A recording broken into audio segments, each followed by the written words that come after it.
ঠিক আছে, সেটা হচ্ছে কি মানুষের একটা অভ্যাস আছে, মানে এই জন্যই আমি এই কথাগুলো বলা শুরু করছিলাম। আসলে যেটা হয় নলেজ, এটা বলতে নলেজ ফ্লো হচ্ছে, একদিকে কেউ বলতেছে আমি হয়তো কিছুটা নিচ্ছি, কেউ হয়তো কিছু নিচ্ছে না, কিন্তু মেন কথা হচ্ছে যে যেটা বললাম যে আমাদের মনের মধ্যে একটা ইগারনেস তৈরি করতে হবে আর কি, ওই কথাটাই আমি বলতেছিলাম। কেন বিতর্ক বা তর্কের কিছু ছিল না আর কি। যাই হোক, সূরা ফাজর নিয়ে একটু কথা বলি আর কি, যেহেতু সিরিয়ালি ওই সূরা নিয়ে পড়ছে, এটা নিয়ে একটু কথা বলি। আমাদের সমাজে দেখবা যে একটা ব্যাপার খুব কমন।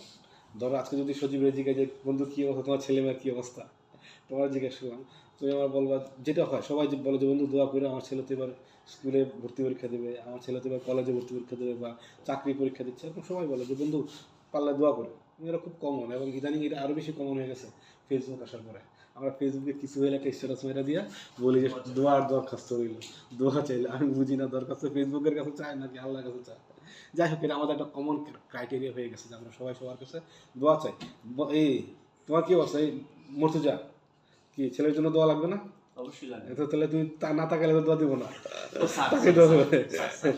বুঝা গেছে? এইটা আমাদের মধ্যে খুব কমন একটা ক্রাইটেরিয়া, আমরা দোয়া চাই। বুঝা গেছে?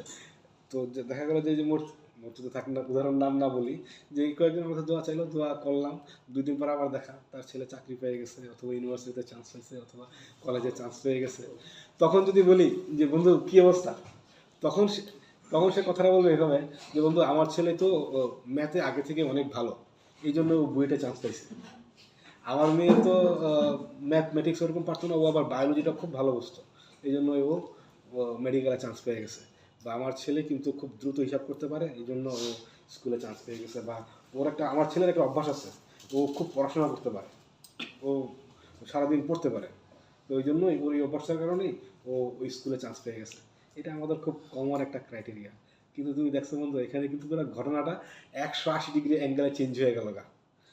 ঘটনা ঘটার আগে তো আমি বললাম কি যে বন্ধু দোয়া করো, দোয়া ছাড়া উপায় নেই। আর চান্স পাওয়ার পরে পেলাম কি যে আমার বন্ধু ম্যাথ পারে বলে ও চান্স পেয়ে গেছে, আমার মেয়ে বায়োলজি পারে বলে সে মেডিকেলে চান্স পেয়ে গেছে। তার মানে কিন্তু আসলে এখন এটা কিন্তু পুরো শিরকের মতো হয়ে গেল ব্যাপারটা, তাই না? যে আমি একটু আগে দাবি করছিলাম যে আল্লাহর দোয়া, আল্লাহর রহমত ছাড়া আমি কিছু পাবো না, এখন বলতেছি যে আমি আমার মেধার জোরে আমি চান্স পেয়ে গেলাম। কথাটা আমরা ঘুরে ফেলি না বন্ধু? আমরা কিন্তু সবাই টুকটাকে এই কাজটা করি, আমি নিজেও করি, আমি নিজেও এর বাইরে না। বোঝা গেছে? মানুষের এই ক্যারেক্টার কিন্তু শুধু যে আমাদের মধ্যে দিয়ে এটা শুরু হয়েছে তা না, মানুষের এই ক্যারেক্টার শুরু হয়েছে আরও 1000 বছর আগে থেকেই। পুরা কোরআন মাজিদে আল্লাহ বেশ কয়েকটা জাতির নাম অসংখ্যবার আসছে, আমি জানি না কতবার, হয়তো অনেকেই জানে কতবার আসছে। এটা হচ্ছে কি আদ জাতি, সামুদ জাতি, ইরম জাতি, তারপরে হচ্ছে কি লুত আলাইসাল্লামের জাতি, এদের কথা কোরআন মাজিদে বিপুল সংখ্যক বার আসছে, তাই না? সামুদ জাতির লোকেরা হচ্ছে খুব ছিল, শক্তিশালী ছিল। ওরা যেটা করছিল পাহাড় কেটে পাহাড়ের মধ্যে বাড়ি বানাইতো, ঠিক আছে? এই জন্য ওদের মধ্যে একটা তৈরি হয়েছিল যে আমাদের এই বাড়ি কে ধ্বংস করবে, আল্লাহ ওদের কিছু রহমত দিচ্ছিল আর কি, ঠিক আছে? একই রকম আদ জাতির লোকেরা খুব শক্তিশালী ছিল, অনেক লম্বা ছিল। ইরম জাতির লোকেরাও ঠিক একই রকম, ওদের কাছে এরা প্রত্যেকেই মানে আল্লাহর রহমতপ্রাপ্ত জাতি ছিল, এবং এরা ভাবছিল যে এদের উপর আল্লাহর সৃষ্টিকর্তার রহমত আছে বলেই তারা এটা পাইছে, এবং তাদের উপর এই রহমত অবধারিত হয়ে সারা জীবন থাকবে। কিন্তু আল্লাহ সেটা রাখে না। আল্লাহ এই সূরা শুরুতে এটাই বলছে, এই জন্যই বলছে যে সবার কন্ডিশন একরকম থাকবে না। এদের উদাহরণ দিয়ে এটাই বলছিলেন যে আল্লাহ প্রথমেই এই কথাগুলো বলার আগে শপথ করছেন। মানে আমরা নর্মালি কী হয় যে একটা বক্তব্যকে যখন স্ট্রংলি বলতে চাই, যে নর্মালি আমি বললাম তুই কী অবস্থা, বা তুই তো আজকে ভাত খায় না, তুই এই কাজটা করছে, নর্মালি আমরা এটা কিন্তু এভাবে বলে ফেলি। কিন্তু আমি যখন একটা ঘটনাকে সিরিয়াস, আজকে কিন্তু তোমার অবস্থা খুব খারাপ হয়ে যাবে, তখন কিন্তু আমার বাচন ভঙ্গিরও চেঞ্জ হয়ে যায়, এবং তখন বলি আজকে তোমার একটা কেউ বাঁচাতে পারবে না, ও অন্য কেউ বাঁচাতে পারবে, মানে আমরা কি একটু শপথ করি একটু। তো ওই রকম আল্লাহ তালাও এই বক্তব্যের শুরুতেই, এই সূরা বলার শুরুতেই বেশ কয়েকটা শপথ করছেন। শপথ উজার আল ফাজর মানে হচ্ছে প্রত্যুষ বা সকাল, যেটা, ঠিক আছে? অনেকেই বলছেন এই সকাল বলতে আল্লাহ কোরবানি ঈদের সকালকে বুঝাইছেন। এর কারণ আছে, এরপরে শপথ করছেন হচ্ছে শপথ 10 রজনীর। এই 10 রজনী বলতে এখানে বই কোরআনে যে আল্লাহ শুধু 10 রজনী বলছে, কিন্তু অনেকেই বলছেন এই 10 রজনী বলতে হয়তো আল্লাহ জিল হজ মাসের প্রথম 10 দিনকে বুঝাইছেন। তারপরে আছে গিয়া শপথ জোর এবং বিজয়ের, এইটা দিয়েও হয়তো অনেকের ধারণা যেটা দিয়ে হয়তো রমজান মাসের শেষ 10 দিনকে বুঝাইছেন। যাই হোক, কোনোটাই শিওর না, এগুলো জাস্ট আমাদের ধারণা। কিন্তু এইটুকু আমরা বুঝতেছি যে আল্লাহ এতগুলো শপথ করছেন, তার মানে এই কথাগুলো অবশ্যই সত্য হবে, কারণ তিনি তো সৃষ্টিকর্তা।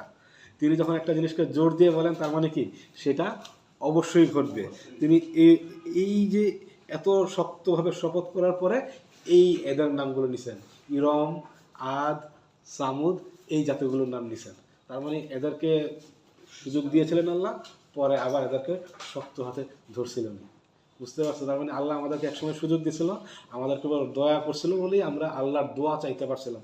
আল্লাহর কাছে দোয়া চাওয়াটাই কিন্তু সবচেয়ে বড়, মানে সবচেয়ে জানি না, মানে অনেক বড় ইবাদতগুলোর একটা দোয়া করা।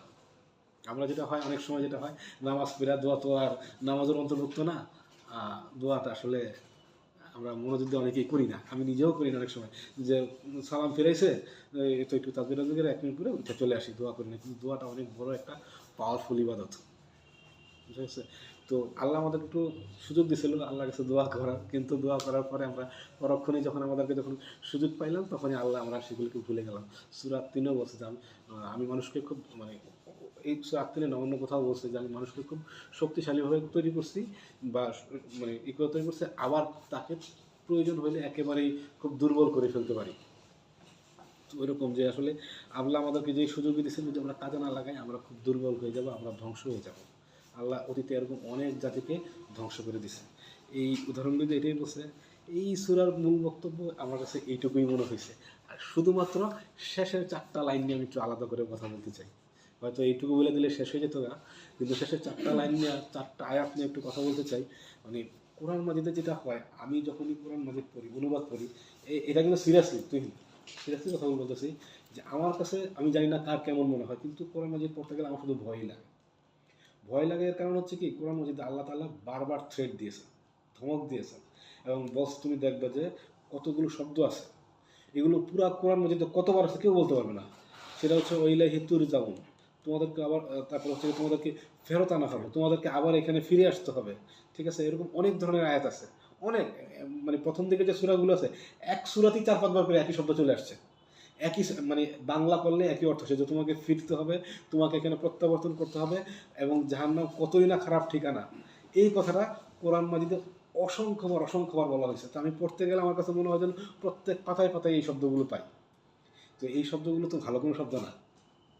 তোমাকে আমি ছেড়ে দিছি, তোমাকে কিছু প্রপার্টি দিছি, কিছু সম্পদ দিছি, কিছু মেধা দিছি, দিয়ে কী করছি, দুনিয়াতে ছেড়ে দিছি।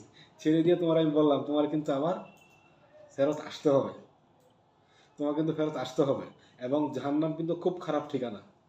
এই শব্দগুলো কোরআন মাজিদে বহুবার আসে। তার মানে এটা আসলে শুনলে খুশি হওয়ার কিছু নাই, এটা খুব, মানে থ্রেটমূলক, যে আমি আসলে কি করতে পাঠাইছিলাম, আমি কি করতেছি, আমি যদি ফেরত যাই তখন আমি কি জবাব দেবো, আর যদি ফেরত আল্লাহর কাছে না যায়, যদি জাহান্নামে যায়, তখন আমার অবস্থা কী হবে। সুতরাং এই জন্য কোরআন মাজিদ পড়তে গেলে আসলে আমার কাছে মনে হয় যে এটা ভয়ানক ব্যাপারই, ভয়ানকই একটা বই। শুধুমাত্র এই যে এই সূরার শেষের 4টা আয়াত পড়লে আমার কাছে একটু শান্তি লাগে, যে না, মনে হয় যে আল্লাহ আসলে খুব দয়ালু। সেটা হচ্ছে আউযু বিল্লাহি মিনাশ শাইতানির রাজিম, ইয়া আইয়াতুহান নাফসুল মুতমাইন্নাহ ইরজি ইলা রাব্বিকি রাদিয়াতাম মারদিয়া ফাদখুলি ফি ইবাদি আদখুলি জান্নাতি। হে প্রশান্ত, মানে হে প্রশান্ত চিত্ত আত্মা, মানে বাংলাটা কি একজ্যাক্ট মনে পড়তেছে না, প্রশান্ত চিত্ত আত্মা, এরকম যে যে আত্মাটা একেবারে প্রশান্ত, ঠিক আছে, তুমি ফিরে আসো, এসে আমার ইবাদতকারীদের অন্তর্ভুক্ত হও, আর আমার জান্নাতে প্রবেশ করো। কিচ্ছু না, তুমি জাস্ট যারা আমাদের ইবাদত করতেছে তাদের মধ্যে যুক্ত হয়ে যাও, আর আমার জান্নাতে প্রবেশ করো। এর চেয়ে সহজ জিনিস আমার মনে হয় আর কোথাও নাই। বোঝা গেছে? তো এই জন্য এই জিনিসটা পড়লে আমার খুব ভালো লাগে, যে মনে হয় যে না, দুনিয়া আসলে অত কঠিন না যতটা ভয় পাইতেছি। আল্লাহর সুযোগ আছে, আল্লাহ তার বান্দাদের মধ্যে আমাদেরকে অন্তর্ভুক্ত করবে, এবং আল্লাহ যদি ওইটা হইতে পারি তাহলে আমরা অবশ্যই মাপ পেয়ে যাবো আল্লাহর কাছে। এখানে আচ্ছা, এইবার রেকর্ড টপ করো, ঠিক আছে, আরেকটু বলি আর কি। সেটা হচ্ছে এই নিয়া, এই